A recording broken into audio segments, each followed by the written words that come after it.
Welcome to Pod Save America. I'm Jon Favreau. I'm Jon Lovett. I'm Tommy Vietor. On today's show, Trump says he'll end shoplifting in America with, quote, one really violent day. Tim Walz and JD Vance head into Tuesday night's VP debate with the race stuck in a dead heat. And the raging Cajun himself, James Carville, stops by to talk about the state of the race and the new documentary about his career in Democratic politics. But first, as you all know, the death toll from Hurricane Helene is now north of 100. There is unbelievable devastation across the southeastern states. And as we're recording this, thousands of people in western North Carolina are still stranded without power, water, or fuel. The normal response to a disaster like this from political leaders would be to pledge support, send relief, figure out how to immediately help people in need. That's what President Biden is doing. That's what Vice President Harris did when she spoke at FEMA headquarters in D.C. on Monday. Here's a clip. To everyone who has been impacted by this storm, and to all of those of you who are rightly feeling overwhelmed by the destruction and the loss, our nation is with you. And President Biden and I, and all of the folks behind me, are with you. We will continue to do everything we can to help you recover and to help you rebuild, no matter how long it takes. And over the past 24 hours, I have spoken with Governor Kemp of Georgia, Governor Cooper of North Carolina, and many local officials. I have shared with them that we will do everything in our power to help communities respond and recover. And I've shared with them that I plan to be on the ground as soon as possible, but as soon as possible without disrupting any emergency response operations, because that must be the highest priority in the first order of business. So the Republican nominee for president taking a slightly different path, even though local officials, as the VP just mentioned, have asked both campaigns to temporarily stay away from the affected areas so that resources aren't diverted from the emergency response. Trump went to Georgia on Monday to, quote, deliver supplies after he falsely accused the Biden administration and Democratic Governor Roy Cooper of, quote, going out of their way to not help people in Republican areas. Trump also said that Georgia Governor Brian Kemp has, quote, been having a very hard time getting the president on the phone, which was a little weird when Governor Kemp then said he just spoke to the president on Sunday. Yeah. How shocked were you guys that Trump decided to play politics here? And by play politics, I mean tell the most easily refuted lies. Not surprised at all. It is like I was trying to Trump moves your baseline because he's so fucking crazy. And I was trying to remember well, things have happened before. And I remember when 2004, I was an intern for the Kerry campaign. There happened to have been 4 hurricanes that hit Florida in that cycle. And I went back and looked at what happened after that. And there were headlines about how there would be politics, but both the Kerry campaign and the Bush campaign were very clear, we're not playing politics with this. They both talked about how privately people were worried about what the implications would be. Bush got to go be, as the AP referred to him, comforter in chief. John Kerry waited a few days because he was listening to local authorities, and then he went down there to talk to people and meet with people. There was Bill Nelson was a Democratic senator from Florida, toured with him saying, we wanted John Kerry to come because if he becomes president, we want to understand the damage here. Kerry went to great lengths to say this is a bipartisan moment. And so what you have is 2 politicians trying to make the most of it politically, if we're being honest, right? It's okay to be cynical about some aspect of this, but understanding what they were supposed to do to at least model being somewhat apolitical. And Trump just obliterates that instantly, both by going, despite even the nonpartisan mayor of that town saying we would have liked for him to come on another fucking day, give us a few days to figure out what we have to do to dig out of this, but also then make up conspiracies, show up in a Make America Great Again hat, have a little wall of bricks built around him to make it. It's like a disaster photo app, and it's gross. Remember, there also was an expectation back in the day that candidates would even pull down attack ads or political ads generally. I mean, there used to be so much care and thought put into these things, and now he just makes stuff up. Trump also said that no one expected a hurricane like this because it's after hurricane season. Absolutely not. We're dead square in the middle of hurricane season. Everyone expected this to happen. It is only Trump, too. I mean, we remember just in 2012, right? After Hurricane Sandy, and Barack Obama goes and gives Chris Christie a big hug, which, hurt Chris Christie's career afterwards in the Trump era. But worst hug he's ever gotten. Governor Kemp, Republican governor, Democratic Governor Roy Cooper, Joe Biden, Kamala Harris, they're all working together. They're all helping each other out. And then there's Donald Trump out there just lying. And here's the problem, too, because the hurricane has disrupted power and Wi-Fi service out in Western North Carolina. There's sort of like a lack of local news coverage. There's garbage Twitter accounts on the right and even some on the far left that are just spreading absolute lies, craziness about like Biden not helping. Meanwhile, there's like hundreds and hundreds of FEMA responders there helping out. The federal government's doing the federal government signed an emergency declaration that like before the hurricane even hit, just so that resources would be freed up. I mean, it's just it's crazy. There's some sequencing to this too. I mean, that's why in these times of crisis, the governors and the president have to work together, because the governor makes a request and then the White House has to grant it. And that unlocks certain authorities. And in this case, I think Biden could have gotten either an emergency declaration request or a major disaster declaration request, which unlocks even more federal government resources. And he did the major disaster declaration. So Biden literally is doing everything he can in real time. Yeah, it's completely made up. It's not even for Trump. These things used to be based on like a hint of, oh, was he a little slow on something? Did he do something? There was just nothing. Nothing. Absolutely nothing. Yeah, and there is sort of like a bottom-up, top-down thing, because like there's a conspiratorial mindset that has taken hold on the right that has spread on social media. And I noticed it like as the storm was unfolding, there were already people on social media saying, where's the federal government? They haven't responded. They're abandoning this region. And you realize like, okay, so that is the mindset that Trump has sort of, I think, like part of what led him to be successful and also what he feeds. And then he's just ready to come right on top and to like sort of feed that worst impulse. What do you guys think of Harris's response so far and what she should do? Obviously, it happens a lot in these situations that the local officials tell politicians not to come right away, but then the politicians don't want to be accused of looking like they don't care, so they want to go. Yeah, I mean, I think she's doing everything she should be doing. She got briefed by the head of FEMA. She's talked to Roy Cooper. She went to FEMA today. I think in terms of the visit, I would just be in constant contact with Roy Cooper's office in North Carolina and figure out the earliest possible time that doesn't impede relief operations. And you don't have to go to downtown Asheville. You could go to, a county over where FEMA is staging like relief operations and go there and talk to people, hear directly from folks affected. But I think like showing up is really, really important. I think the more complicated political question is going to be, do you go with Joe Biden? Do you go separately? Navigating that is going to be hard. But I also think, if I were the Harris campaign, I would consider finding a bunch of really good local relief organizations and then sending an email to my list fundraising for them.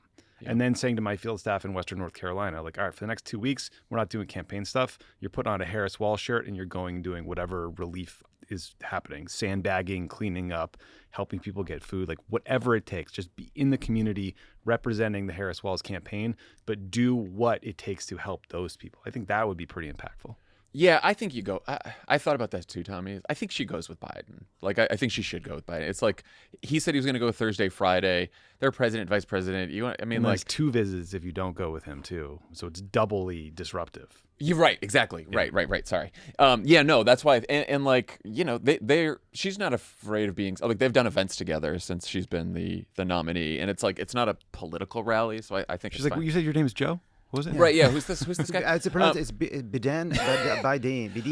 I've never heard it said. I wonder if Trump keeps this up, or even now that he's already attacked them for it, like, do you at some point take a shot at Trump for doing this? Not in a way that's like, now I'm going to go after you, but just sort of like, look, we're trying to work with Republicans, Democrats. We're trying to focus on this, and a disaster just hit people in red areas and blue areas, and we're trying to help everyone that we can, and we don't need Donald Trump exploiting people's suffering and trying to divide us so he can pick up a few votes. Like, people are tired of this shit kind of thing. And I don't know if maybe Walz does that tomorrow night in the debate. Mm-hmm. I don't know if Harris does it like next week sometime. I mean, you don't want to do it right now, but like, I kind of think you've got to call out his game at some point if you want it to get traction and to like really stop it from happening, or at least stop it from affecting the election.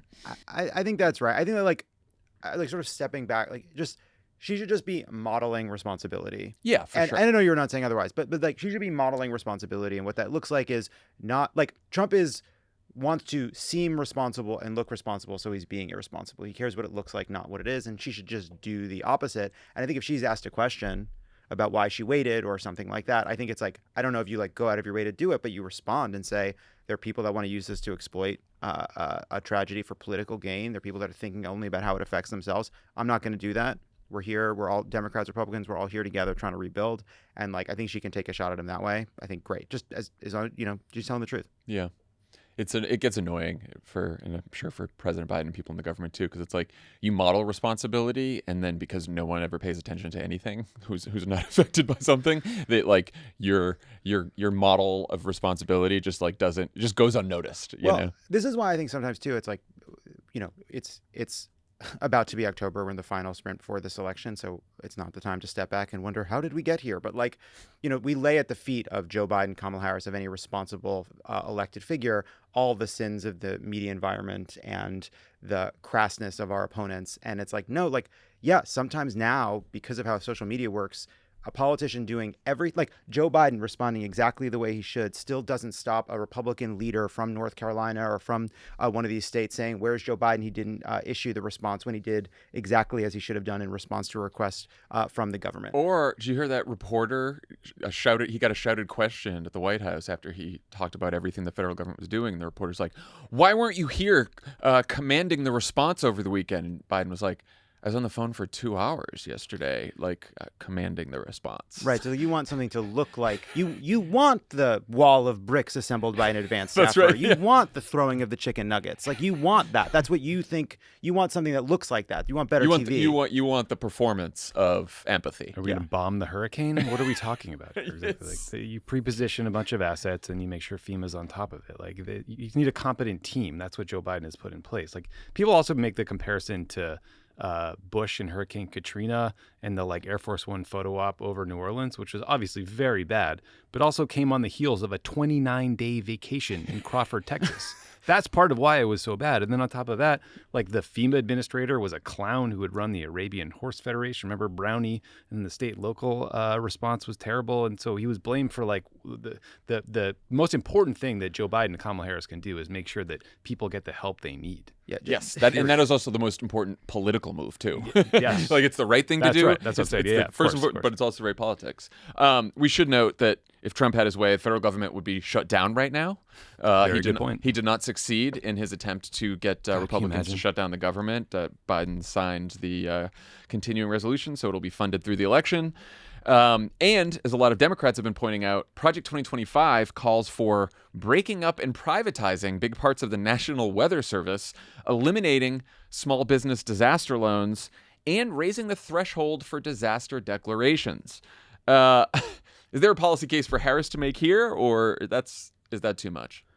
I don't think you do it right now, but I do think as we talk about this in the next couple of weeks, I think referring to all of that, but also stepping back and saying, local officials are saying they're not only just going to have to rebuild, they're going to have to rebuild with an eye towards being ready for future storms that are even more severe because climate change is having such an obvious impact, and reminding people of the stakes around climate and the fact that the investments that the money to rebuild, the money to invest in infrastructure, Donald Trump promised he would do it. It was Joe Biden that delivered on these things, whether it's through the infrastructure bill or through the Inflation Reduction Act.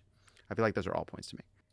Yeah, I mean, I think there's 2 points I'd make. One is that events like this are why you need a federal government. It's the only entity in the world that has enough resources to surge assets to a place like Asheville in the near term and then rebuild in the long term. And then I also think it's appropriate to talk about how Project 2025 wants to take the National Oceanic Atmospheric Administration, or NOAA, and the National Weather Service and fundamentally change them. They want to privatize the Weather Service and commercialize it. And really, the goal here is you have a bunch of anti-climate change ideologues who don't want any government data going towards making the case that climate change is real and man-made, and they want to distort it. So you're going to end up with some natural gas lobbyists in charge of the National Weather Service or something. They don't telling people that is probably worthwhile. They don't like our satellites pointed down. They're like, oh, it's mission China. creep. Yeah. Point it up. Yeah. Miami's underwater today, everyone. But wow, it just must have been a freak storm. And great day for kayak rentals. Yeah. Also, so it's funny because you have Project 2025, which is like the brainchild of these like extreme right-wing activists who just don't want government at all, right? Like they don't think the federal government has a role. Then you have Donald Trump, and his view on these things is you use the federal government to help the people that you like and who like you. The Republicans. And you screw over the people who don't support you. So everything is politicized. The government is politicized. Government power is politicized, right? And so sure enough, like Trump, who's like yelling right now about how, Joe Biden is calling Governor Kemp or whatever. After Hurricane Matthew in 2017 hit North Carolina, the Trump administration denied 99% of the aid requested by Democratic Governor Roy Cooper for North Carolina. So that's the last time, one of the last times North Carolina had a big disaster hit. Trump said, "No thanks, all set." But we all like and have amnesia, but like there was this sort of like sickening reality after the pandemic began, where Gavin Newsom and Andrew Cuomo had to like praise the dear leader because they wanted to make sure they were getting the resources they needed in the middle of an emergency, and they knew that the actual stakes, actual empathy for what people were going through was immaterial. Yeah. That's something to look forward to with the second Trump term. Absolutely. Disaster hits, and you better hope that you live in a red state. Yeah. What's no atheists in a foxhole, no libertarians in a disaster relief zone. There you go. Workshop Put it on that a one, bumper maybe. sticker. No Heritage Foundation staffers. We'll keep going. Keep going. Yeah, We'll do you it got after. it. You got it. Before we move on to other subjects, we wanted to let you know that if you want to help folks affected by the storm and the flooding, you can go to votesaveamerica.com/Helene. Your donation will go to some organizations that are helping on the ground right now, and they're going to keep updating those orgs as needed. Okay, over the weekend, while the storm was hitting the Southeast, Trump was campaigning in the Midwest, where he gave a speech that even he described as dark. And boy, was it. Joe Biden became mentally impaired. Kamala was born that way. Okay? She was born that way. You got to do what you got to do. You got to get these people back where they came from. You have no choice. You're going to lose your culture. You're going to lose your country. If we win and when we win, we're going to prosecute people that cheat on this election. And if we can, we'll go back to the last one, too. Oh, there's a fly. Oh, I wonder where the fly came from. See, 2 years ago, I wouldn't have had a fly up here. Shelves, the people walk in, they just take everything they want, they walk out of the store. What the hell is going on? But they have to be taught. Now, if you had one really violent day, one rough hour, and I mean real rough, the word will get out and it will end immediately. End immediately. So, Lovett, you said that you know what he was suggesting with the one violent day thing. Did he think The Purge was a documentary? So I here's what I thought. What he was in his adult brain, he's pulling back old things he used to say, but not as clearly as he was able to say before. And what I think he's talking about is something that you would hear, like from a New Yorker like this, would be something like, you know why there's no homeless people in front of Tiffany's, or you know what restaurants used to do back in the day if somebody tried to steal from them, they would have somebody go out and beat the ever-loving shit out of them, and then that person would tell all their friends, you didn't have to worry about it anymore. That's why there's no homeless people over here. That's what you used to have, the mob, you used to have dirty cops, whatever it is, and you would dispatch these people and they would rough somebody up and they would get the word out. That is what he's talking about there. That's sort of in his mind, he's referencing that kind of way people would talk about crime, that like you could fix this by beating somebody up and then they'll tell all their friends. The Times wrote this up, and just sort of stunning to read it in a straight news story, but it said, Trump has in the past urged law enforcement to be rougher when making arrests and called for the summary execution of shoplifters. Yeah. That is true. That is what he has said before. And then the roughing up suspects thing was in a speech to police in 2017. He also wants universal stop and frisk. He wants to deny funding for local police departments that do not implement universal stop and frisk. I think he genuinely believes that extreme government violence is the way to prevent crime. Because he also, on the international stage, he talks about Rodrigo Duterte all the time, the former president of the Philippines, whose quote-unquote war on drugs was basically just massacring people, innocent, guilty, didn't matter, thousands of them. And he would praise him all the time, publicly, privately, in phone calls. And this is just what he thinks is what you should do. He has proposed the death penalty for drug dealers. Yeah. Like, just he wants to execute drug dealers, which is what Duterte did. Now, do you think of any of what we just heard from Trump in that clip is moving any voters? Should Harris respond to any of it? What do you guys think? I don't think so. I mean, the most egregious thing in there was Trump referring to Kamala Harris as mentally disabled, which is like disgusting and offensive, but I don't think you want to make it about you. So I don't know. I didn't hear anything there that I would jump on. Yeah, I think you got to just put it in the bucket of like Trump's out here spewing all this nonsense and all this craziness and all this division and all this meanness and all this cruelty. Remember why he's doing all this. He's doing this because he's distracting from the fact that he has an incredibly unpopular agenda. He wants to cut taxes for corporations. He wants to do a mass deportation that would disrupt our economy and cause a second Great Depression. He wants to overturn abortion rights even in blue states. Like This is what Donald Trump is promising. So don't let the noise and don't let the bullshit and don't let the crazy ramblings fool you. He's very dangerous, and these are the things he's going to do. I would like to watch a group of undecided voters or persuadable voters who aren't sure, watching Trump talk about the one violent day, the one rough hour, the shooting shoplifters, executing. Like, I get that Republicans and Trump have an advantage on crime and we don't want to play on their territory.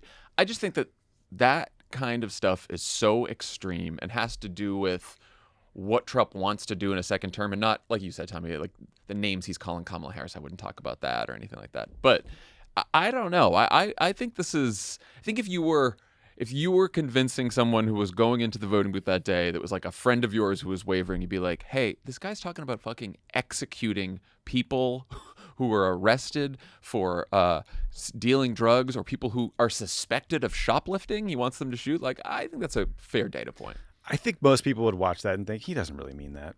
He's just kidding around. He's talking. I think I unfortunately think even if you did it with the clips of shoot the shoplifters, execute the drug dealers, all that kind of stuff. I mean, I think shoot the shoplifters and execute the drug dealers are just different categories. I think some people might be like, yeah, maybe you think about death penalty for some drug dealers. I think they would think he was not serious about shooting shoplifters. And I think broadly, people have way more harsh views on crime than we're personally comfortable with. And I don't know. I just don't know that I'd highlight it. Yeah, I honestly, I just don't even. I feel so like unmoored at this point. He's been saying shit like this. We're stuck at 48. This tiny group of people. Is this the thing that finally gets them to understand why Trump is so dangerous? I really don't feel like I know anymore. Like, are there a group of people that are leaning towards Trump that could be pulled toward Kamala, not because of something that Kamala does, but because of something at long last that Trump says? Maybe you're right. I don't know. Yeah. I was talking to some of our pollsters at focus group, folks we know, and they said especially young people and young black and brown men, like hearing about universal stop and frisk, it's like incredibly unpopular. And that's just police. That's a terrible policy, that's literally for just sure. Police stopping and frisking you. That's not shooting suspected shoplifters. So I totally agree that in general, probably the views of crime at this table versus like the public's views of crimes are quite different. But I think that this is so extreme that it would be, I don't know if it moves people, but it's very unpopular. I think if you're talking about pulling out certain parts of this, that would be would appeal to like a certain segment of young people that seem open to Trump.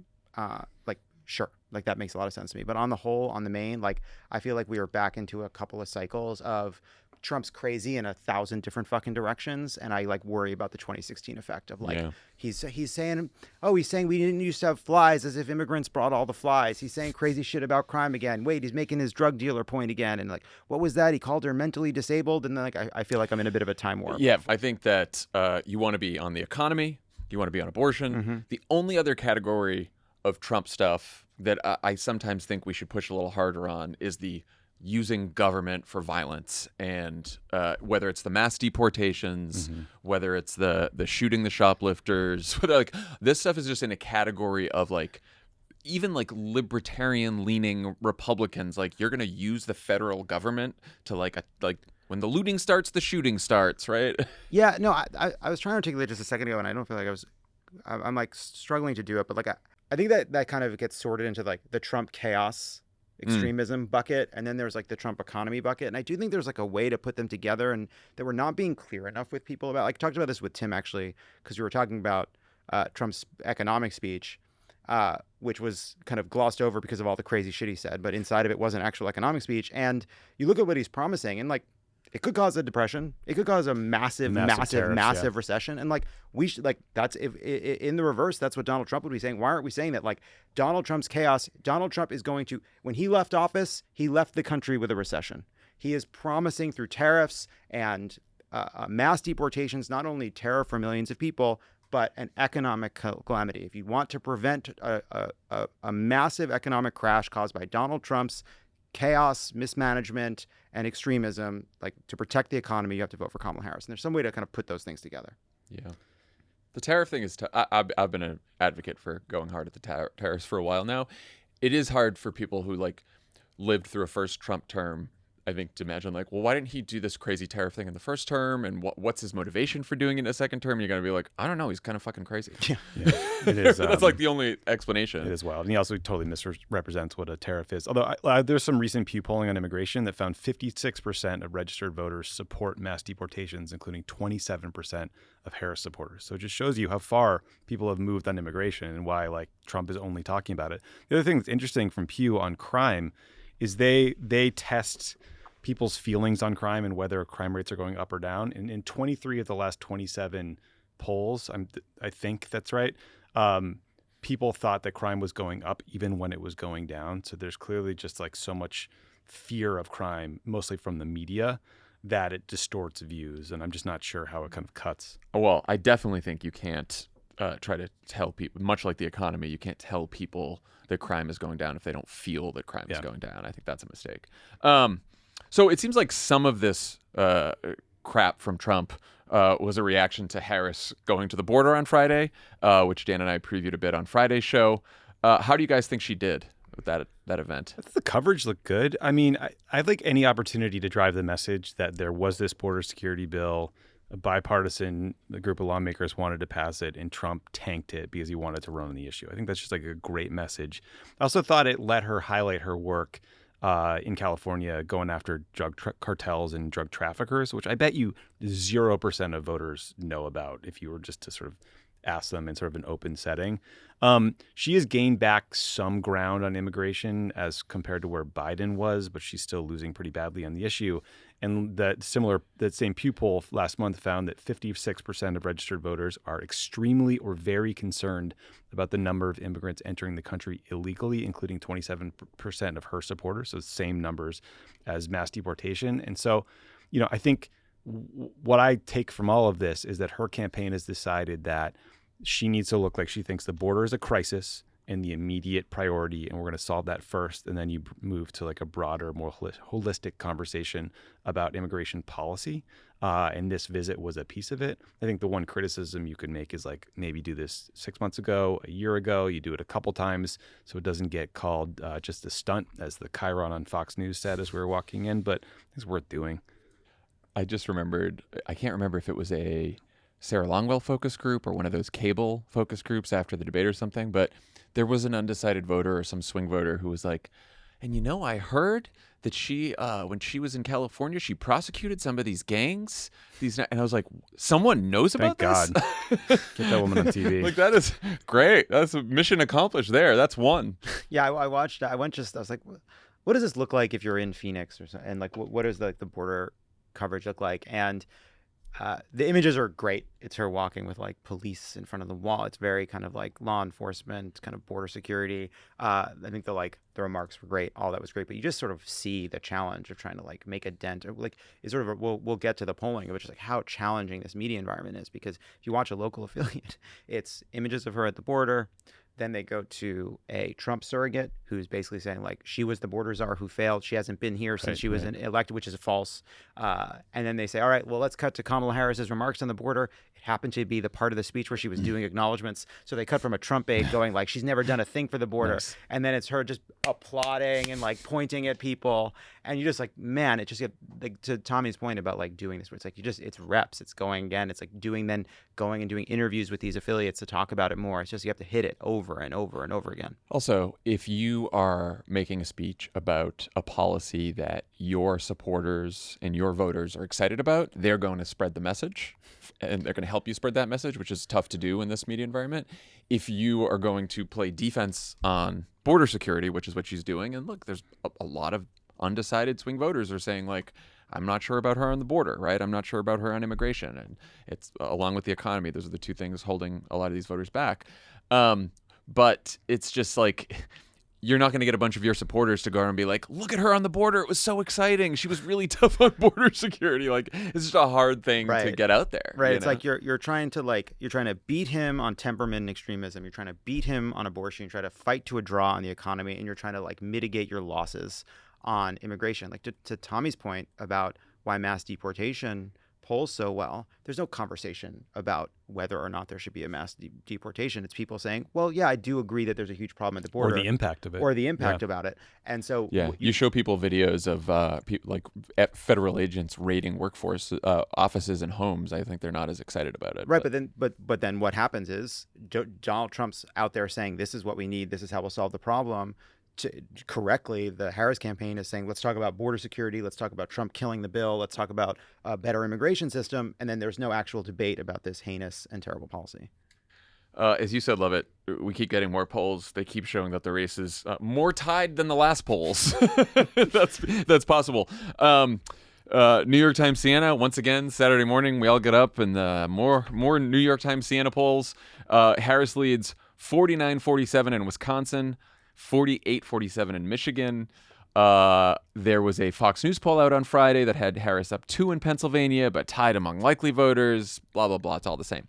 Are we just stuck here till Election Day? Is this what's going to happen? Yeah. I Feels mean, like it. In my dark moments, I wonder if we spend years of our lives and billions of dollars on campaigns, and in the end, what really matters is like the meta media narrative at the last week or two. The last week, yeah. You know, and It's the late deciders and where they break. It's made me worry, Tommy, to that point that like the Trump people know this because that's how they won in 2016, and they're just like waiting to just throw some kind of shit at the wall in the last 2 weeks. Come on, Jim Comey. Yeah. What are you up to? They'll make. They don't have to. They What's don't have new? to. They don't have to. It hasn't have to have a kernel of truth to it. They're just gonna like throw shit at the wall. I will say, like, even if what you're saying is true, that the campaigns create the space for that like final 2 weeks to unfold. I also I think we don't know that. Like, I think it's very possible that the race is frozen, and like no campaign is perfect, but like Kamala Harris is like doing what she is supposed to do. She has very smart people around her. They are running an enthusiastic campaign. They're doing everything they're supposed to do. Trump is selling fucking watches and careening through disaster and yet sites, they're tied. launching, and they're tied. And then the question is like, is that a genuine, like, I think there's the race could be genuinely tied, and this politics is all going through like the information mandolin and like ending up as shredded on the bottom. That's possible. It's also possible that these polls are accurate, but it's just very hard to measure the like shifts between leaners, shifts in enthusiasm, tiny shifts amongst undecided voters, that even if the polls are creating an accurate picture of what's happening, they're not able to measure these subtle and qualitative differences, which you do see in focus groups, right? There is a difference in the focus groups between how they talked about Biden versus Trump versus how they talk about Harris versus Trump. And that would just be hard to measure. The other is that like all of this polling, like we may discover after this election that the ways in which they were trying to correct for errors after 2016 and 2020 created totally weird results, because those were weird elections between Hillary Clinton and Donald Trump, between Joe Biden and Donald Trump during a pandemic, and now this election where we finally have a candidate a lot of people are enthusiastic about. Finally, a normal election. Between a vice president. The answer is who knows. And the answer is who knows. Right. But we just won't know till after. I know. I'm saying, and that was a joke. In my dark moments, I think that I obviously registering voters matters, GOTV matters, but ultimately, like, we're talking about 10% of the population that's undecided and trying to convince them, and it sucks. And again, I think people, you hear undecided and you think that those people are all torn between the two candidates. And they're just checked out. They're just checked out. A lot of them are checked out. And, you know, Alex Wagner did a focus group of Michigan voters last week. And just hearing some of them, it's so funny because you can tell the difference between the voters who've been paying attention to this race, and they talk about the convention speech or Trump did this, and then the other ones are just like, I haven't looked enough about Kamala Harris. I know she's a new candidate. I got to check it out.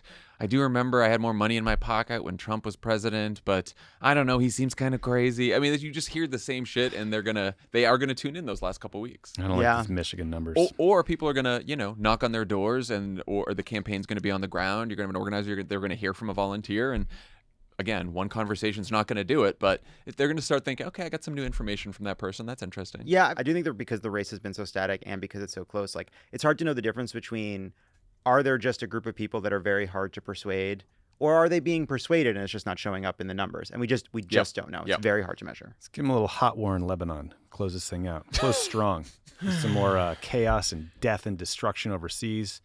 Maybe shovel some cash over there. Can't you fix that? That's supposed to be your other podcast. Rhodes is working on it. Rhodes is working on it. He's doing his thing. God, I'm not doing my joke. I know the joke, and I was going to do it too. Yeah, we didn't. Nope. There is one more quote-unquote big moment left on the calendar. Tuesday night's VP debate. JD Vance and Tim Walz will meet on stage at CBS's studios in New York at 9 p.m. Eastern. Like the Harris-Trump debate, it'll be 90 minutes with no audience. Unlike the Harris-Trump debate, both candidates' mics will be on the entire time. The moderators are Norah O'Donnell and Margaret Brennan. We know that Pete Buttigieg has been playing Vance in Walz's debate prep sessions, and that Minnesota Congressman Tom Emmer has been playing Walz in Vance's sessions. The Walz team has been trying to set expectations with leaks about Walz being nervous and not a great debater. The RNC did a preview call about the debate and teased that Vance will call Walz Traitor Tim for allegedly abandoning his National Guard unit when they went to Iraq. So is it going to be Traitor Tampon Tim or Tampon Traitor Tim? Or are they going to just drop Tampon? Oh, good question. It's tough. Yeah. Traitor. That's so great. Actually, great. That's good. They should do that. What a prick. How are you guys feeling about the expectation setting? Do you buy the expectation setting? Do you not? What do you think? I'm a little nervous. I watched some of Tim Walz's Minnesota Public Radio debate from last year against Scott Jensen. Barn burner? You heard of Scott Jensen? It wasn't great. He seemed pretty nervous. He was a little gruff, got a little defensive. The answers weren't always totally smooth or coherent. And so, he's probably doing exponentially more prep this time than last time. But, the stakes are a lot higher. And Tim Walz hasn't been doing any interviews. Like, the lack of reps could make him rusty. He's now defending Kamala Harris's record, something he learned about for the first time 2 months ago. Like, think about how complicated that is. You're not like defending your own legislative record or time as governor, which you know inside and out. You're talking about this person you barely knew 3 months ago, as opposed to JD Vance, who's been doing fucking mop-up duty for Donald Trump for 4 years publicly while attacking him privately. And so I like JD, again, he's been out there, he's doing press conferences, he's doing hostile interviews. They're not always good. He's not always helping the cause, but he's got a lot of reps, and he's an obnoxious, like, slippery little shit who is kind of good at this stuff. Yeah, I think a Socratic forum is a good forum for JD Vance. JD Vance is better in one-on-one interviews that are contentious with a national news reporter than he is on the stump or talking to someone trying to sell him a donut. He's better in the green room. He's better in well-lit environments. He's a green room creature, and I do worry about that. What I was thinking about this debate was actually the John Edwards. I don't know why it's 2004 for me right now. I don't know what came out of the fucking time capsule. Do you support the surge? Yeah. So the reason I was thinking, let me tell you about the last time I remember a disaster relief situation in politics. 2004. I do. Well, so this is a coincidence, but the reason I was thinking about 2004 is because Dick Cheney had become had this reputation Your of being political hero. Yeah, sure. Became this sort of this political Darth Vader, and John Edwards was this charming lawyer. And then they had this debate where they kind of folksied it up and had a really kind of mild-mannered good time. And I think it redounded to Dick Cheney's benefit because John Edwards made Dick Cheney seem like a normal person in that debate. Yeah, and the only thing I remember from it is him kind of really awkwardly being like, "Your daughter, who is a lesbian." Yeah, that was a weird moment. What are you moment. doing, John? But Dick Cheney came out well out of that debate, and I was a little worried about that. Tim Walz is going to kind of end up in this sort of folksy conversation with JD Vance, and JD Vance comes away looking vaguely normal because he's in conversation with a normal guy. That was my concern. But the fact that they're previewing this traitor thing, I think that's fucking great. The more JD Vance is coming after Tim Walz, and Tim Walz can just be like, "I'm proud of my service to my country. Let's talk about Donald Trump. Let's talk about Kamala Harris." I think the better. And I think that would be a pretty stupid strategy Real waste from of time, JD yeah. Vance, so which makes me think it's a head fake, but who knows? Yeah. I buy the spin from the Walz camp. Someone in the CNN piece about this recalls Walz saying, I think at a fundraiser, as teachers, we're trained to answer the question and we train our students to answer the questions. That's not how this goes. Barack Obama, also a teacher, felt the same way. He was not always great at debates. Kamala Harris was a prosecutor. That's like, this debates are more her style, like the way that you prepare for a trial, you know? So I worry a little bit, about Walz, but I don't know. Maybe he's practiced a bunch and maybe Pete really gave it to him good and now he's all ready. And then how the debate prep go. Okay. Jesus Christ. Tommy thought it. As long as Tommy thought it. I could see that Tommy thought it. I don't have the permission structure to say these things. I also was texting with some people on the Walz team, be like, "Are you ready to dominate?" And they're like, not quite how we're feeling, but we're making progress. So they're playing things down publicly and privately. And then there's a piece. Did you guys read the piece in the New York Times about JD Vance and his past debates? That was like an expectations raiser. That was it's like the Walz campaign placed it, but it was like basically all about how JD Vance was like made for debates, just like what you said, And apparently in Hillbilly Elegy, he talked about how he in the Marines he did media relations for the Marines. Yeah, he's and a he combat said correspondent. the experience taught me a valuable lesson that I could do it. I could work 20-hour days when I had to. I could speak clearly and confidently with TV cameras shoved in my face. So this is a guy who's been like practicing doing this for a long time. And you're right. Like I think interacting with humans, sort of tough. But like a debate stage, White nationalist podcasts, great preparation for a debate.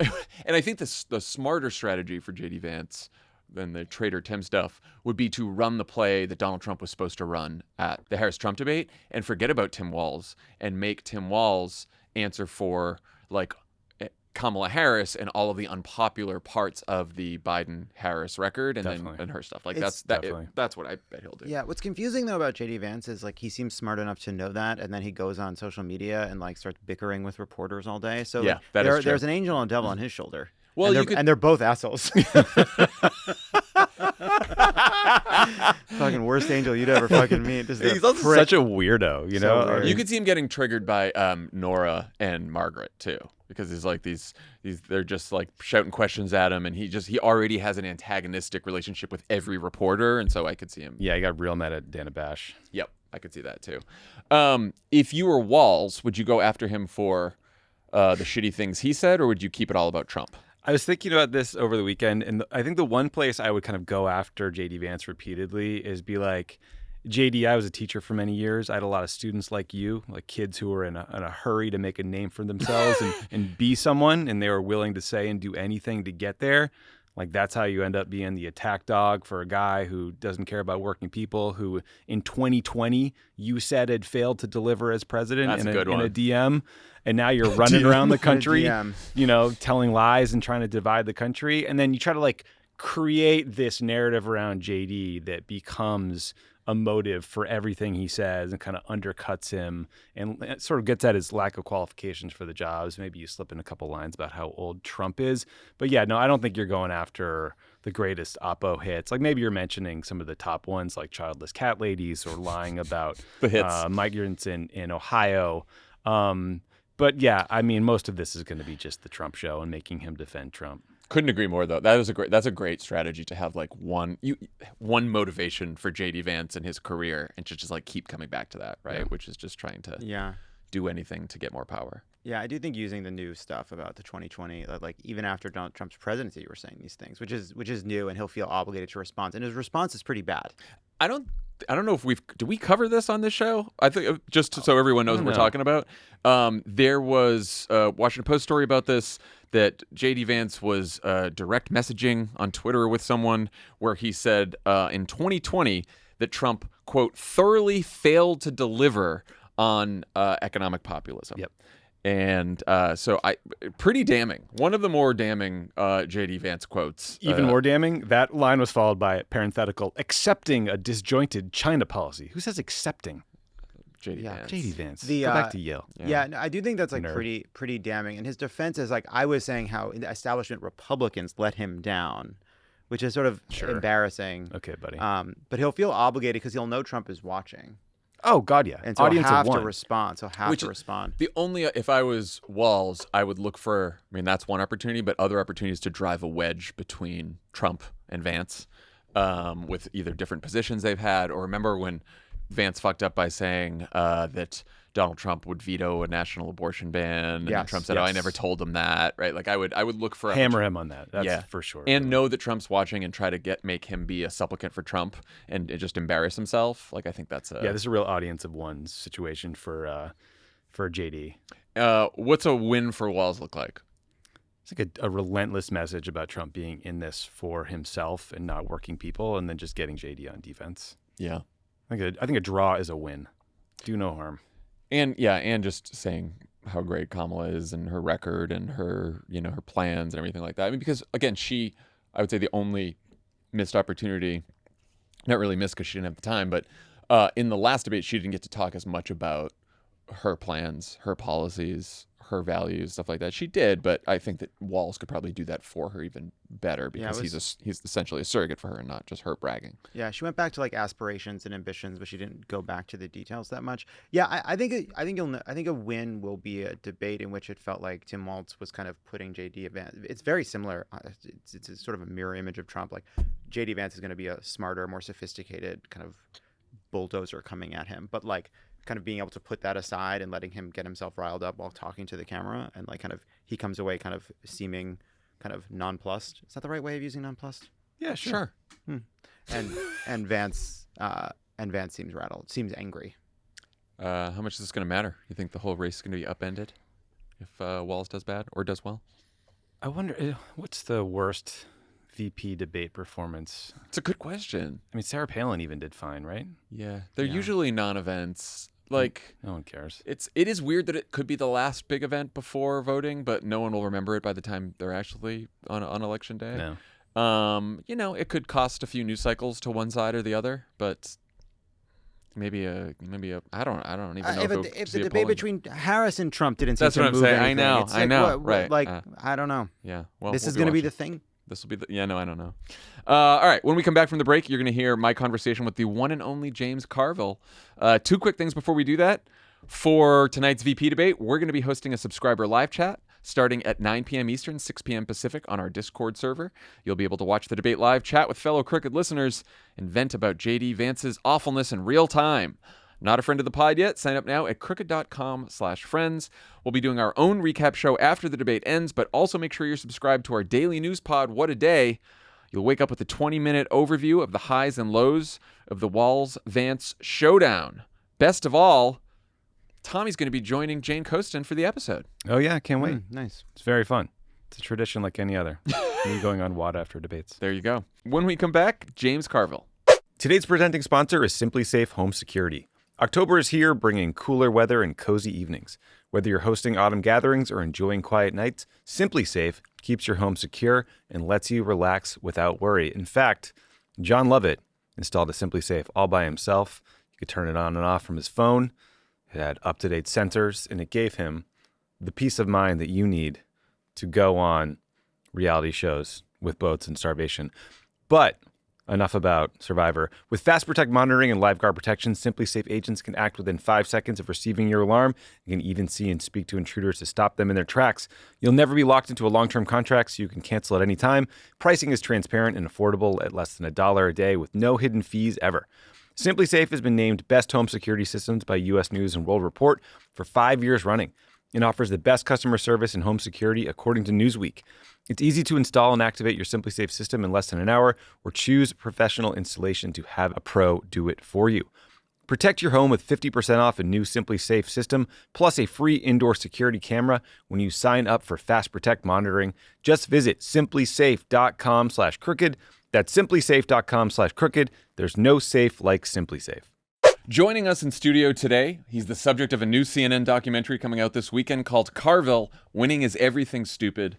The legendary Democratic strategist who inspired a generation of hacks like me to get into politics. James Carville. James, welcome to the pod. Well, thank you. I'm excited to be here. It's always good to have a conversation with another hack. That's right. That's right. So since Kamala Harris became the nominee, we've had a convention, a debate, millions in ads, saturated media coverage, and basically nonstop polling that shows a race that is essentially tied with 5 weeks to go. I know the last few elections have been pretty close, so this isn't unusual. I can't remember a race where the polling has been this tight for this long. What do you think is going on? Well, first of all, in this century, the only candidate that woke up election morning knowing they were going to win was the Obama 2008.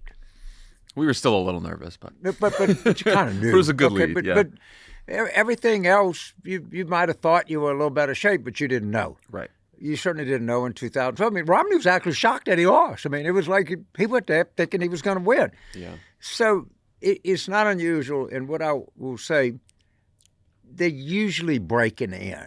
So if there's 7 swing states, the most unlikely result is they break 4-3.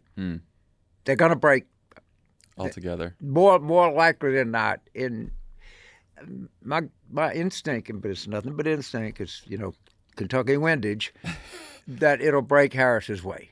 But that's only instinct. There's just a good no feeling. evidence to support that.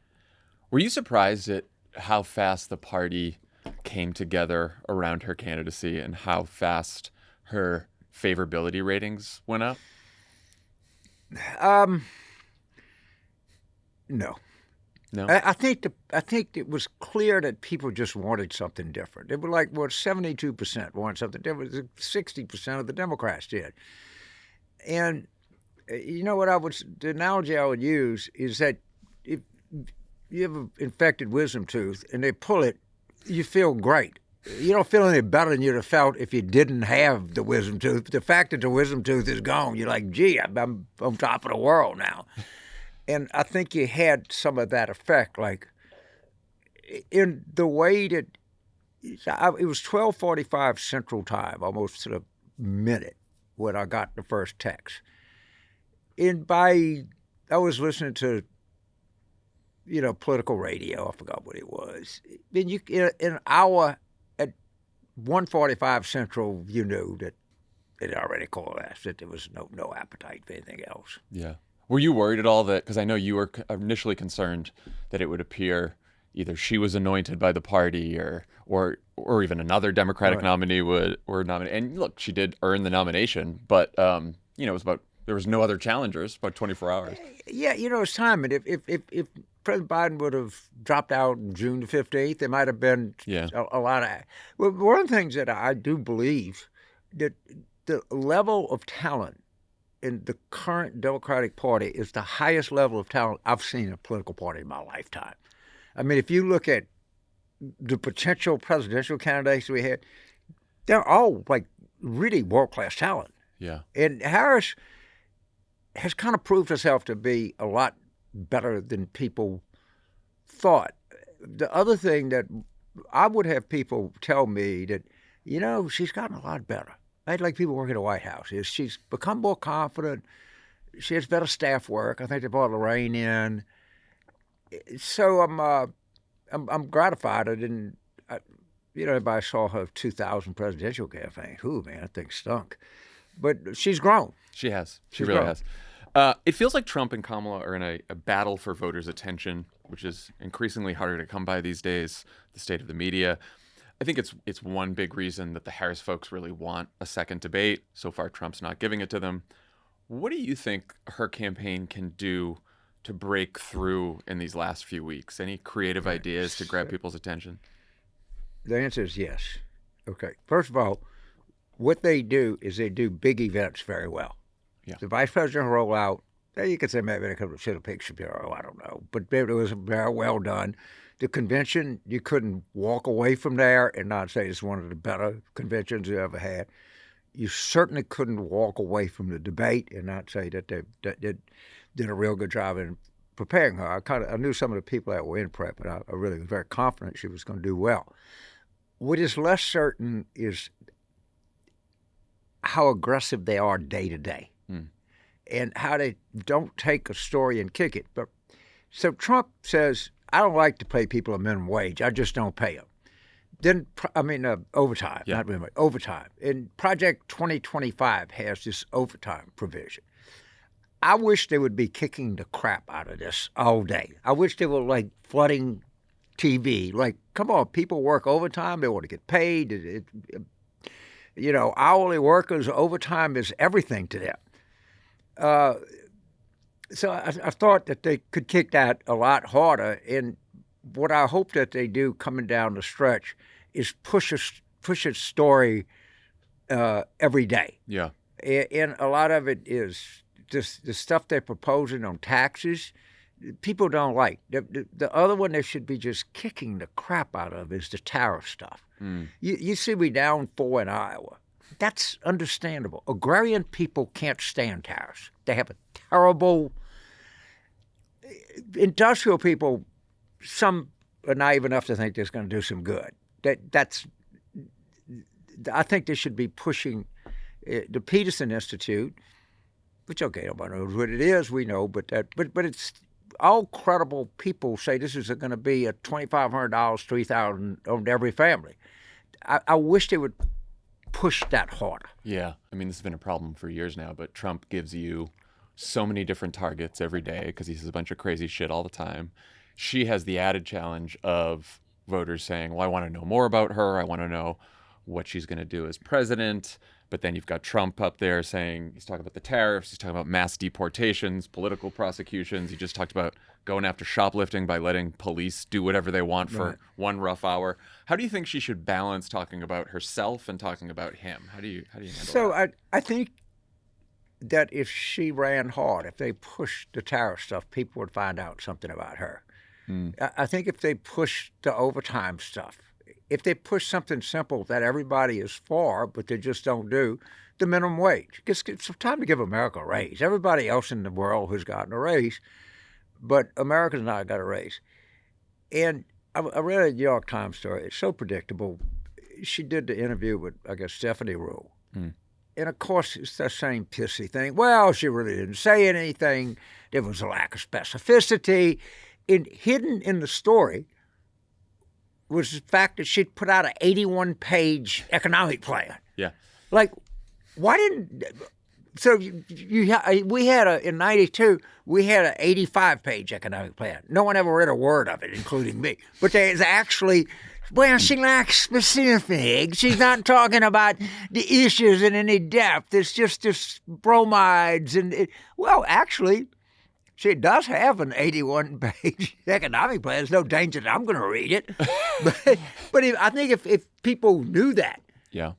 If they said, check out the 81-page economic plan. On page 32, she says we need to increase the minimum wage to $12.85 an hour. Yeah. Well, pretty good. Or we need to raise tax on people who make over $400,000 and put it in a first-time home buyer mortgage relief fund to help young people buy houses. Yeah. Anything like that, is going to be massively popular. It pointed out, but the New York Times is never going to say that she has economic specificity. Right. Because you always say that, no matter what. Yeah, and when she does interviews too, she can answer questions by saying, "Oh, if you want to know more, I have this whole book out there." And by the way, here's what Trump wants to do. Yeah. Right. Yeah. So there are.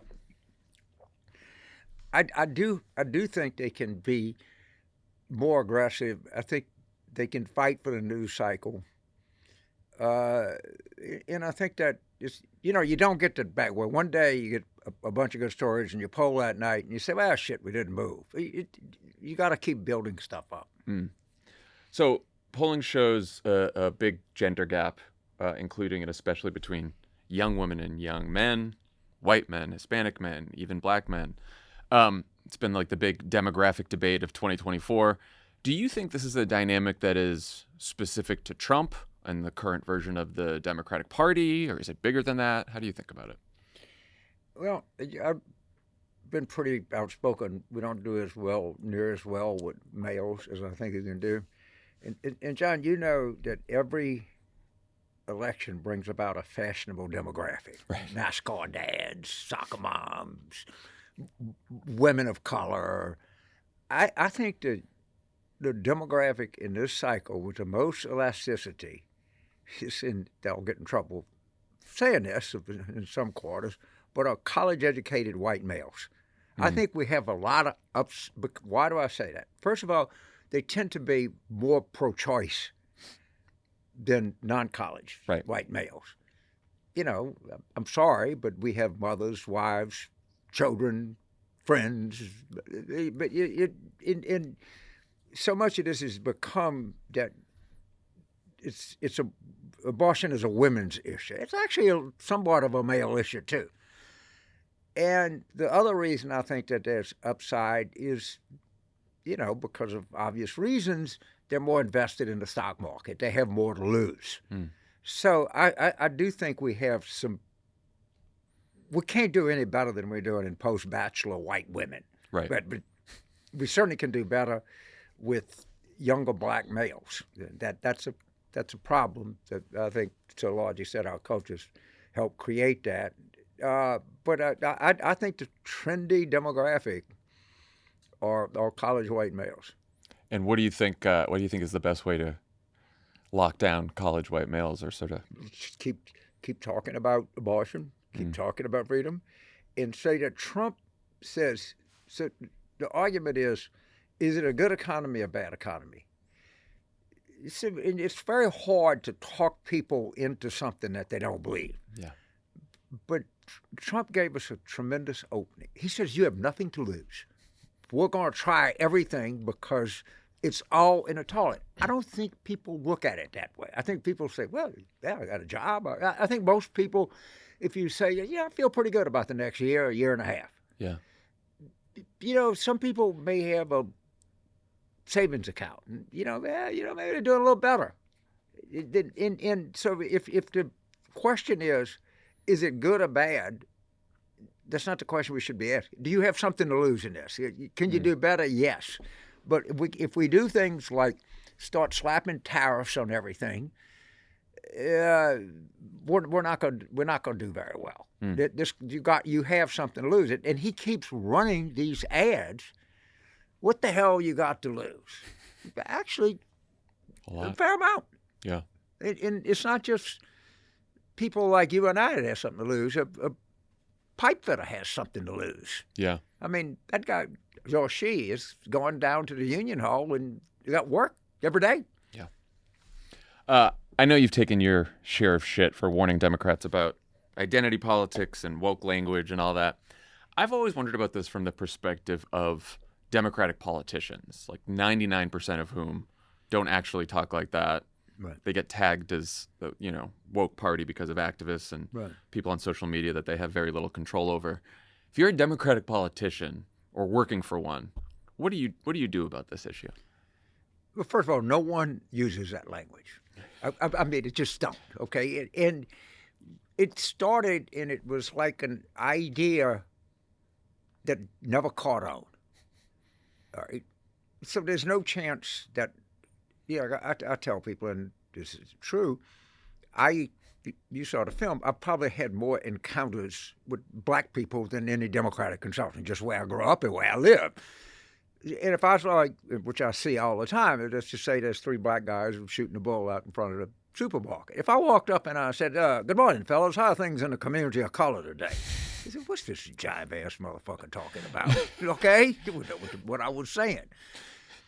And I think it was well-intentioned people that just made a giant mistake, and they tried to lead, and no one followed them. And the best thing we can do is just move on. And we don't need to go remind NPR that no one talks like that. That everybody knows no one talks like that anymore. There's no danger that Adam Schiff is going to be running for Senate in California and start talking about Latinx or something. It's just not going to happen. There's no value in that. I love the documentary. Focuses on your life, your career, your marriage. A good chunk of it is also about your very vocal push to get Biden to step aside, which was a bit of a lonely crusade before the debate. I know that you probably weren't too concerned with the criticism you received during that period. There is a moment in the doc where you worry aloud about becoming one of those people you used to hate, the goddamn carping Democratic pundits who are never satisfied. How do you think about giving advice that's still pertinent and persuasive, even though you're not working inside these campaigns like you used to? So you and I work in campaigns, and you would see people on television. Son of a bitch has no idea what he's talking about. We're sitting there 16 hours a day trying to, crank out a schedule, trying to get spots written and talking points pushed and, doing local TV hits. And this asshole's popping off. And I always, so here he says, well, yeah, that guy is sitting there and, knocking down $35,000 a speech and, sitting on TV. And I've always hated that kind of person. Yeah. And that's so true that I had become that which I had always detested. But I just didn't, because I was old. If you see the documentary, it's pretty clear that I'm in the midst of the aging process. I had, like you, maybe you have a better view, but we have an idea of what the job entails. It's not easy. No. And I had a platform. So I kept, and I'd thought it out. I'd talked to a lot of people about it. I thought about it myself. I just didn't think I had any other choice. Just given the unique circumstances, if you got, or somebody got really vocal, they would cut guests off from you, or if you were lobbying to say or you've had other campaigns you were working on, or even if you were working on foreign campaigns, they'd call the government of Nigeria and say, if you don't get rid of this son of a bitch, you're not getting something. I mean, but there was no pressure point that could be applied to me, and I just thought I was in a unique situation. And I don't blame other people, and I would have people would say, "God, I wish I could say that, but I can't." I said, "I understand. It's not. I'm not. Yeah. I couldn't have said this 15 years ago. Right. All right. But you can do it now. But I can do it now." I'm sure you get asked a lot by young people for advice, especially people who are interested in pursuing a career in politics.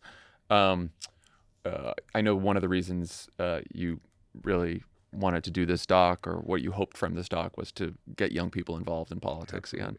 What do you say to people who ask? Well, the origins of the doc was Susan McHugh. We were having, just kind of a friend. We were having dinner, I think it was post-pandemic. And she said, I was a student at Rutgers, and I saw the war room, and she became Harry Reid's chief of staff at 30 years old. And Susan's just one of these, uber-connected people. And she said, I want to make another documentary because I want to. And that was really the kind of origin of what started it.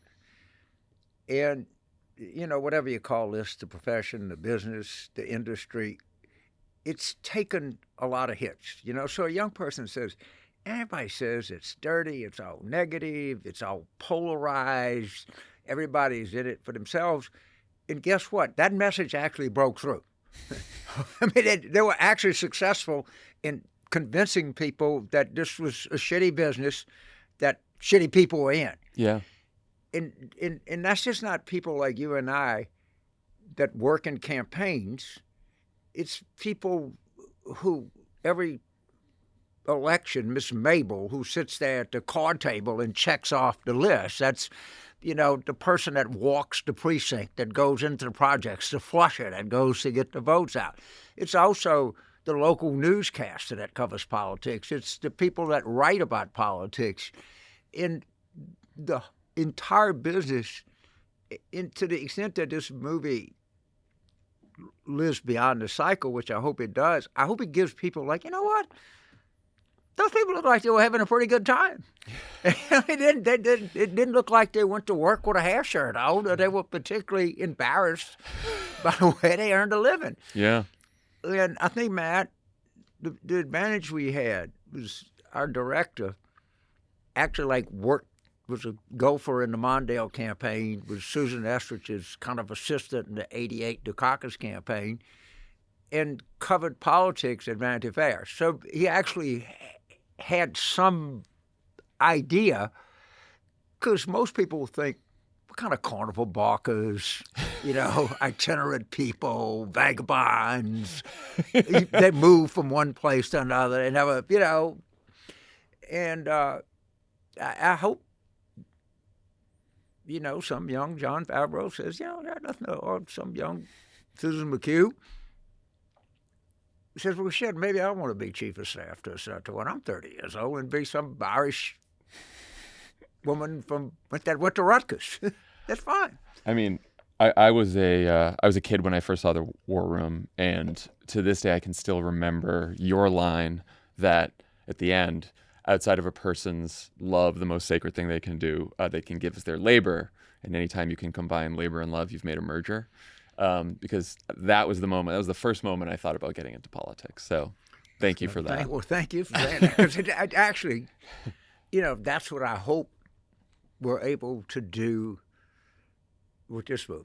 Yeah. That's my hope is that, 30 years from now, somebody says, I got out of UCLA and I got an offer, but I thought I'd maybe run for the Sewage and Water Commission. And who would have ever thought that one day I would be the governor of California? There you go. I don't know, yeah. The doc is fantastic. It's called Carville, Winning is Everything Stupid. Directed by Matt Turnauer, premieres on CNN on Saturday, October 5th, and in theaters in New York, LA, and other spots across the country. James Carville, thanks for coming on Pod Save America. Well, thank you, and thank you for your kind words about the War Room inspiring you. And I hope this will inspire somebody else. Thank you so much. Too. Thank you. That's our show for today. Thanks again to James Carville for coming by. We'll have our VP debate reaction show in your feed tomorrow morning. Bye, everyone.